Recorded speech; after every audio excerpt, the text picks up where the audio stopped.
Hola, ¿qué tal? ¿Cómo les va? Muy bienvenidos. Una vez más nos encontramos en Tesis de Salud y quédate ahí, Tenemos media hora para compartir y vamos a estar hablando de todos los temas que te interesan en materia de salud. En esta época se vienen las alergias, así que será uno de los temas a tratar hoy, alergias estacionales. También el síndrome del burnout, una especie de estrés laboral que a muchos afecta, sobre todo en estos tiempos locos en los que vivimos. Y también vamos a estar hablando de los modelos farmacéuticos que queremos para nuestro país. Todo eso y mucho más enseguida, después de la presentación.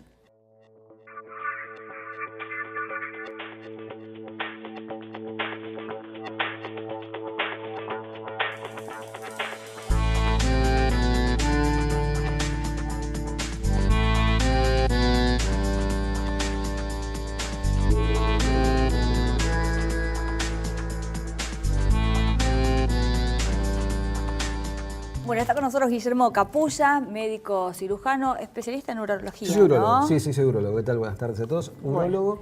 Y ya parte de los medios, además.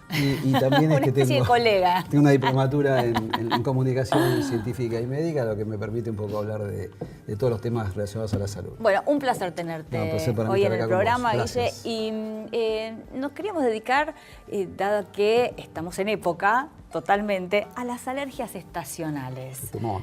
Un temón, sí. Y hay mucha gente que la sufre y mucho. Sí, claro. Es una de las consultas más frecuentes que tienen los médicos clínicos y principalmente los alergistas. En los últimos tiempos ha crecido las alergias estacionales.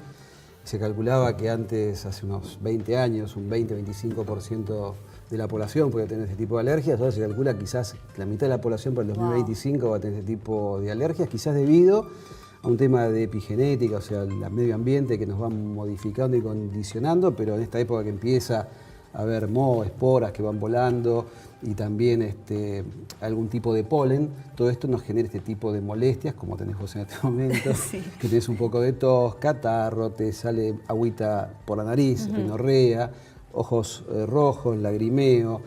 Toda esta situación la padecen muchas personas, sobre todo en esta época, y es una consulta que los padres muchas veces van al médico porque a veces se puede asociar a algún tipo de problemas respiratorios, puede haber broncoespasmos, y los días principalmente que esto sucede tiene que ver con los climas secos, cuando hay mucho viento. A ver, ¿cuáles son las causas principales de estas alergias? Porque es multicausal, ¿no? Sí, estamos hablando de estacional, esporas, polen que provocan este tipo de reacción en el organismo reacciona por un mecanismo de defensa, entonces generan liberación de un producto llamado histamina y la persona empieza a estornudar, tratar de despojarse de ese tipo de alérgenos y de este modo empieza a tener secreción lagrimal, la gente lagrimea, moquea, tose para eliminar este tipo de alérgenos. Es muy común en esta época. También hay gente que tiene mucha sensibilidad al pelo del gato o de perros, pero eso no tiene que ver con la época del año, digamos. No tiene que ver con la época del año, pero los ambientes, digamos, cuando uno en esta época comienza la primavera y uno pone a ventilar los ambientes y entra mucho polen de afuera, la gente por ahí no se da cuenta que a la mañana es donde más vuela el polen, o los atardeceres, o entra a su casa con la ropa con muchas partículas de polen o esporas y no se pega una ducha, no se lava las manos, no se lava la cara, por ahí esto lo puede llevar a su casa. A ver, es interesante lo que decís, porque a veces tratamos de remediar y hacemos el efecto contrario. No, a veces ventilar puede ser nocivo. Claro. Es importante, viste, la gente a veces piensa, no, es bueno ventilar la casa, sí, es bueno. Pasa que hay personas muy alérgicas y eso se les recomienda utilizar equipos de aire acondicionado, por supuesto, no toda la gente tiene la posibilidad de tenerlo, con filtros especiales para, de ese modo, filtrar bien el aire y que las partículas queden retenidas y no estén volando por el resto de la casa. Claro. A ver, ¿cuáles son los síntomas de la alergia estacional? Los eczemas y esas cuestiones en la piel no se asocian con ese tipo de alergia. Puede haber, ¿también? Pero básicamente es esto, lo que dijimos en el catarro, ¿no? El catarro, la rinorrea, la persona estornuda, se siente incómoda, se siente congestionada, viste, habla como con una voz nasal, puede tener tos, carraspera, ojos rojos y mucha secreción lagrimal. ¿Se puede confundir con un comienzo de una gripe o de una enfermedad de las vías? Es bastante común, hay tres cosas que hay que diferenciar, ¿no? La gripe, el resfrío y las alergias. Porque una persona está, como dije recién, ojos rojos, le salen los mocos, dice, tengo una gripe bárbara. Pero la persona no está ni febril, no tiene fiebre, se siente medianamente bien, puede ir a trabajar, no está dolorido. O esa persona dice, estoy con una gripe bárbara y en realidad está estornudando, tiene un poquito de catarro y lo que tiene es unos síntomas, digamos, del cuello hacia arriba. O sea, tiene síntomas de la cabeza hacia arriba, está resfriado. Circulan cientos de rinovirus, que son los virus del resfrío, por año. Y la gente dice, tengo una gripe bárbara y la tiene por ahí porque el tipo está en cama, lo pasó un camión por encima, está con fiebre de 39 grados, le ven los músculos, no puede levantarse para ir a trabajar. Sí. Ese tipo tiene gripe. Pero es muy común decir, tengo una gripe bárbara. Y en los tres casos, claro. En realidad, y muchas veces lo peor que sucede es que dice, voy a tomar un medicamento, la automedicación. Y toman antibióticos indefectiblemente. Y la verdad es que para ninguna de las tres cosas, porque la gripe es viral, la alergia es un tema inmunológico y el resfrío es viral. Por eso, ninguna de las tres cosas requiere una medicación antibiótica. Ahora, cuando van al médico, vos le decís, no, señor, usted tiene que hacer esto, esto y esto. Y sale y dice, sí, ¿sabes qué, Capulla? No me dio nada. No, ¿sabes qué? Yo me voy a tomar hasta que consigue un médico o no, y va a una farmacia y le venden un producto, un antibiótico que no deberían vendérselo. ¿Cuál es el problema con discontinuar un antibiótico? Es esto, es la falta de... nos quedamos en el medio del camino, o sea, nos bajamos del barco en medio del río. Generamos una resistencia y no provocamos el efecto deseado de la acción de ese antibiótico sobre determinada bacteria. Los productos se dan cada tantas horas porque sabemos la vida media de cada antibiótico, de cada producto y la acción que tiene sobre las bacterias. Cuando nosotros empezamos y nos quedamos a la mitad del camino, seguramente esto va generando una resistencia y después cuando le damos de vuelta el antibiótico, seguramente esas bacterias, es como en la vida. Los más fuertes son los que más resisten. Y esas bacterias que resisten son las bacterias que provocan resistencia. Es un tema, ¿no? Porque claro, cuando uno se siente bien ya no quiere tomar más nada. Volviendo a las alergias, así completamos el tema. ¿Qué podemos hacer para prevenir? ¿No? Si sabemos que todos los años, en la misma época, nos empezamos a sentir con estos síntomas que describíamos. Bien, principalmente, dije, los días que están soleados, que está seco el clima y que está ventoso, son los momentos, sobre todo a la mañana, que podemos tener este tipo de alergias. Depende de donde vivamos. Si uno puede consultar el índice de polinosis, uno puede saber que ese día puede ser peor y podemos usar máscara. No tenemos la costumbre esa. Si nosotros vamos a Japón o a China o a Oriente y vemos una persona que está con barbijo, nos llama la atención. Pero acá estás con barbijo y todo el mundo te mira y se aleja. Dice, este está con una enfermedad que me va a contagiar. Pero ahí lo que está haciendo es evitar contagiar a los demás. Las casas, en lo posible, mantenerlas cerradas durante ese periodo, utilizar estos filtros en lo posible de aire acondicionado, son EPA, no es una marca, sino es un tipo de filtro muy especial. También utilizar en el auto, cambiar, que la gente no sabe eso muchas veces. Los autos, la mayoría de los autos modernos tienen unos filtros antipolen, que hay que cambiarlos cada tanto. Porque mucha gente se sube al auto, sobre todo gente que por ahí es fumadora dentro del auto, y estos filtros hay que recambiarlos por lo menos una vez por año. Conocía. Claro, vos no lo conocés, mucha gente no sabe que existen, es un lío sacarlos. Yo una vez me puse a desarmar un auto, casi me quedo con el auto desarmado, pero hay que utilizarlo.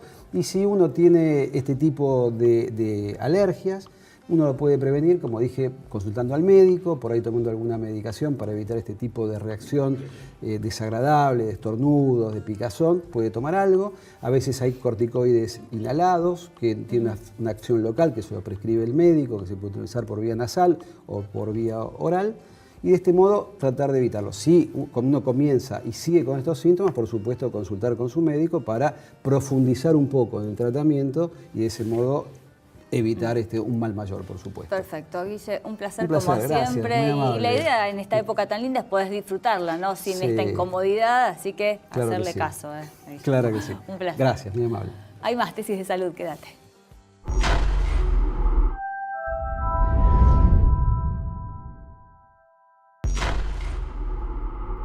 Está con nosotros ahora Gustavo Sprey, que es sociólogo y especialista, se ha especializado a lo largo de su carrera en temas que tienen que ver con lo laboral.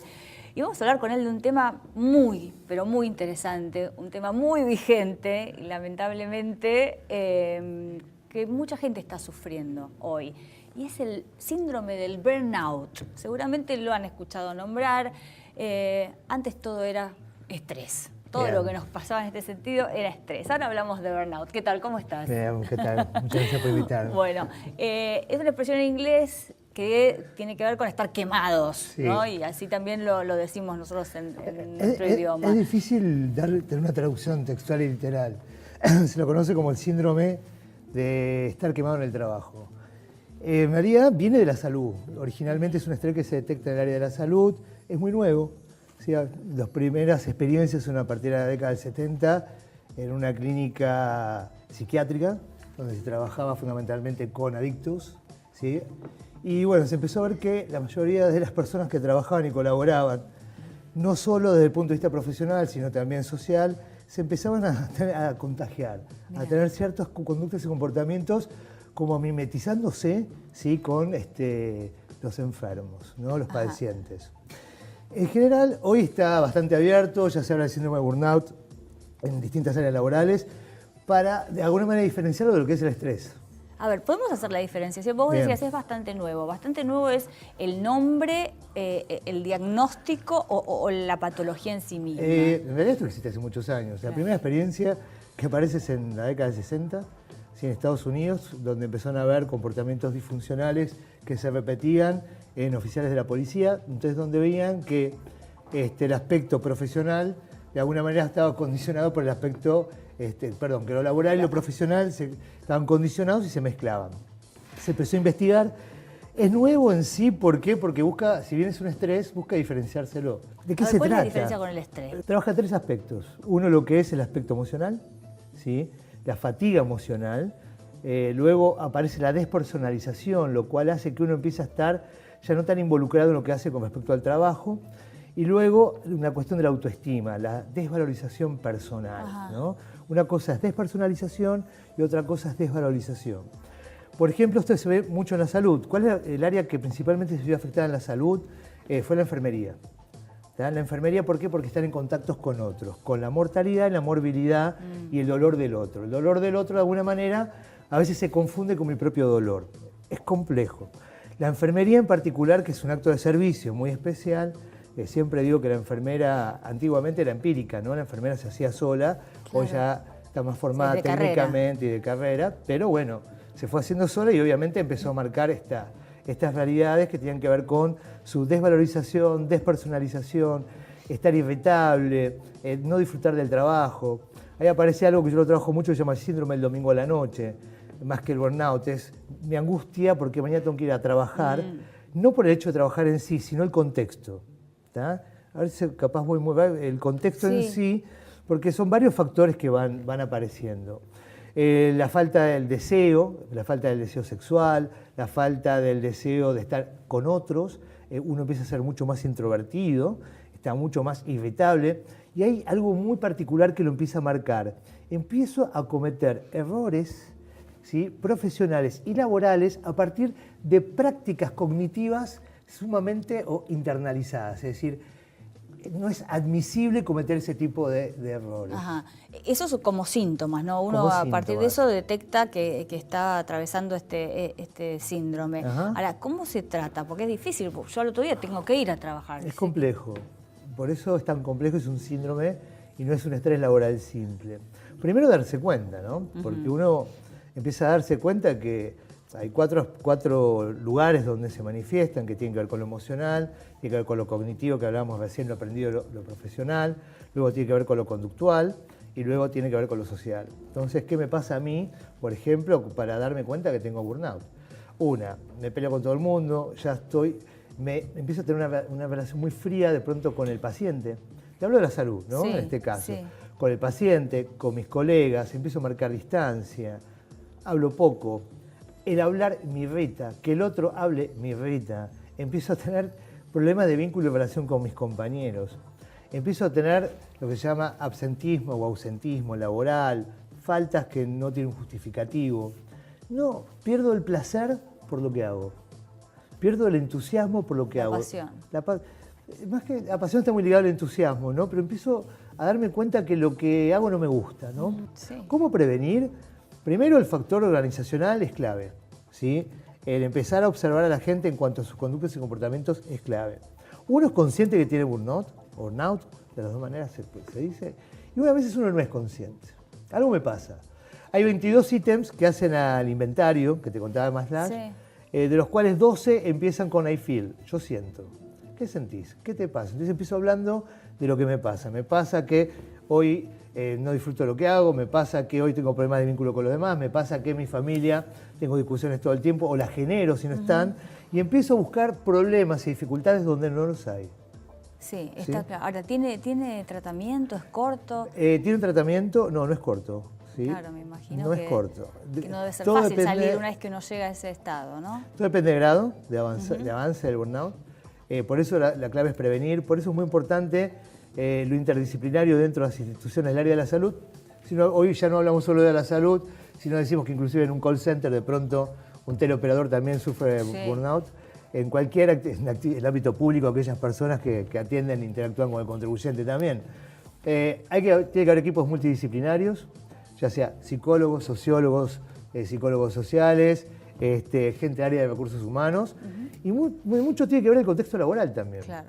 Tiene que ver un contexto de contención, de prevención, y la clave en todo esto es prevenir. Sí. Bueno, dijiste una palabra muy interesante, incertidumbre. Hoy por hoy vivimos en un contexto de muchísima incertidumbre, así que eso lamentablemente colabora a que mucha más gente pueda estar sufriendo este síndrome. Nos quedó un montón por hablar, así que tenés que volver a visitarnos, porque la verdad que es la un próxima tema, podemos hablar de la prevención. un tema muy, pero muy interesante, sí, para tratar todavía más en profundidad. Bueno, pero bueno, a estar alerta. Sé que esto haya encendido algunas lucecitas para despertar ciertas alarmas y ponerse a pensar ojalá que estamos viviendo nuestra vida laboral. Es muy difícil a veces darse cuenta, lo importante es estar abierto a. Bien, Muchas gracias. Un placer. No, gracias a ustedes. Seguimos con más tesis de salud.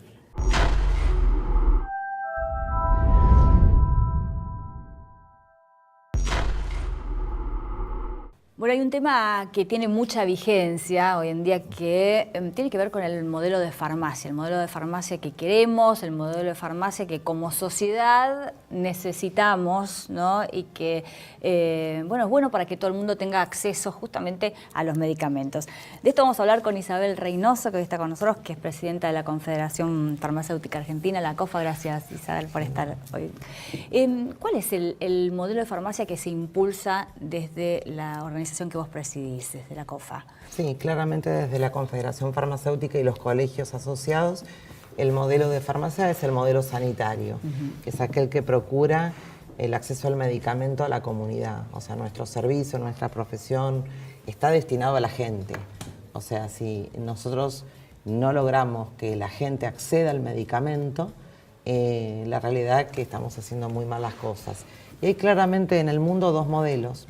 Un modelo de mercado, donde, bueno, generalmente es el modelo empresarial, donde lo que se prioriza es la rentabilidad de los particulares, y un modelo sanitario, donde la propiedad es del farmacéutico, la distribución de las farmacias es una planificación para acercarle a la gente, y es lo que la Organización Mundial de la Salud establece, bueno, un servicio farmacéutico basado en atención primaria. Esto de que el centro es el paciente, la familia y la comunidad. Ahora, la planificación, ¿quién la tiene que hacer? ¿La tiene que hacer el Estado de la distribución, digo, para asegurarse que los medicamentos lleguen realmente a todo el mundo? Sí, claramente para nosotros la planificación la tiene que hacer en nuestro país, que es un país federal. Cada legislatura, ¿sí?, debe establecer, cada gobierno provincial y a través de su Ministerio de Salud, ¿sí?, tiene que establecer la planificación de los servicios de salud. Entonces, hay los modelos regulados, que a veces se dicen son restrictivos. Nosotros planteamos que no es restrictivo, es planificar para que el servicio esté cerca de la gente. Porque si yo no pongo ningún parámetro, se van a concentrar en los centros, no va a haber farmacias en los barrios pobres. Y bueno, la antítesis es lo que pasa en Ciudad de Buenos Aires, no hay una sola farmacia en una villa, no hay una. Y lo que pasa en la provincia de Buenos Aires, en la provincia de Mendoza, en la provincia de Entre Ríos, Río Negro, Tucumán, donde claramente todas esas provincias decidieron que el modelo era sanitario y planificaron la distribución. Es lo que se llama distribución racional, y siempre es poniendo como centro a la gente. Porque ¿qué pasa? Para acceder hay un costo que es el del medicamento, y a veces la gente no va a buscar un medicamento, va buscando un servicio, un consejo, una vacunación, una toma de presión. O sea, servicios que no tienen que ver con el medicamento, pero si esa persona tiene que gastar mucho dinero en el traslado, Claro. eso es una barrera.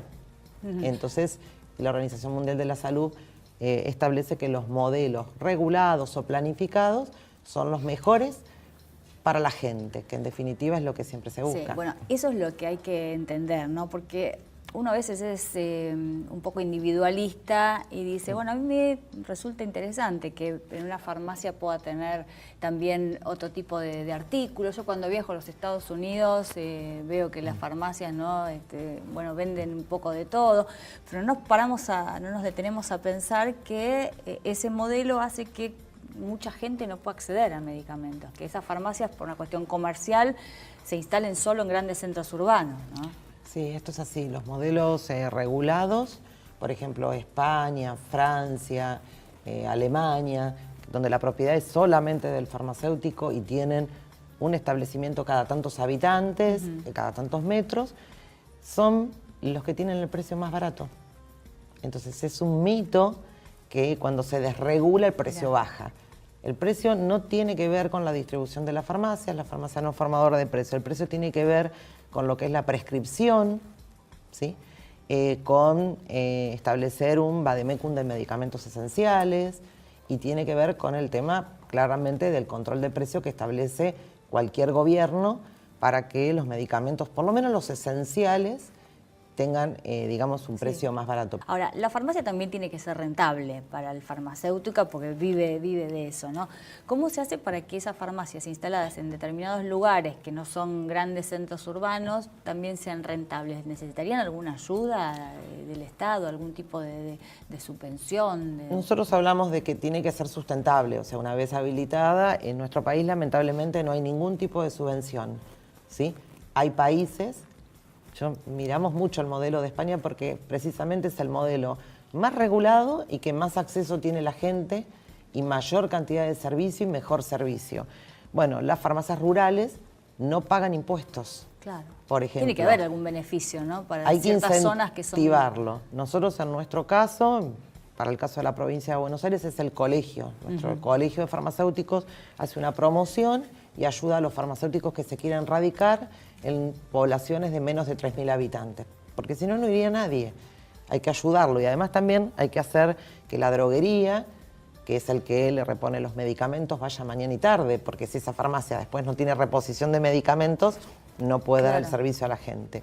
Y así que, bueno, en cuestiones de salud, cuanto más planificaciones y mayor acceso se le dé a la gente, por supuesto que evitas las desigualdades y que alguien que no tiene recursos tenga que, digamos, morirse, porque eso es la palabra, por no tener dinero, y es como triste, ¿no? Más que triste.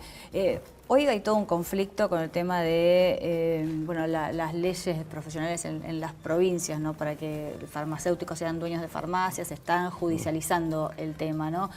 ¿Cómo va eso y cómo crees que va a terminar esta batalla judicial?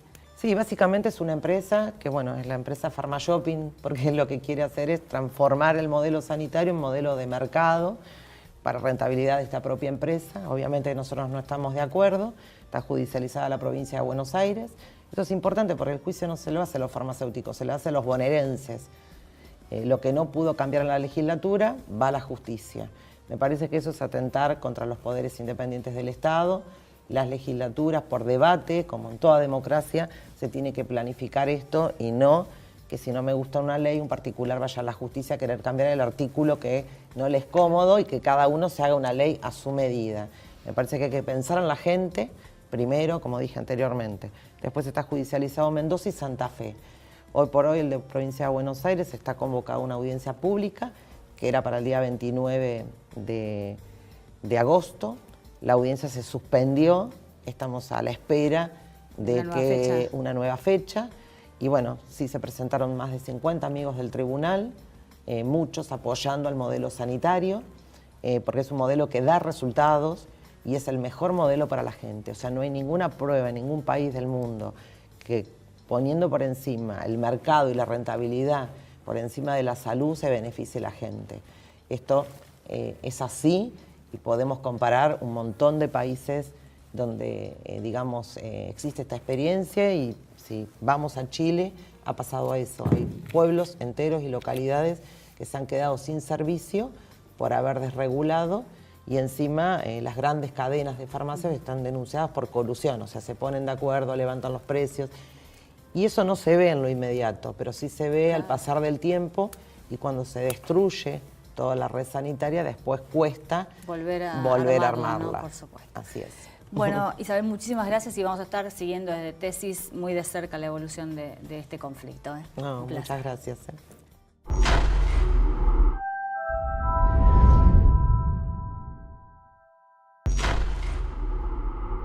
Y rapidísimo se pasó esta media hora, llegamos al final de Tesis de Salud, pero acordate que nos encontramos como siempre el próximo sábado para seguir compartiendo más de este programa. Chau, hasta la próxima.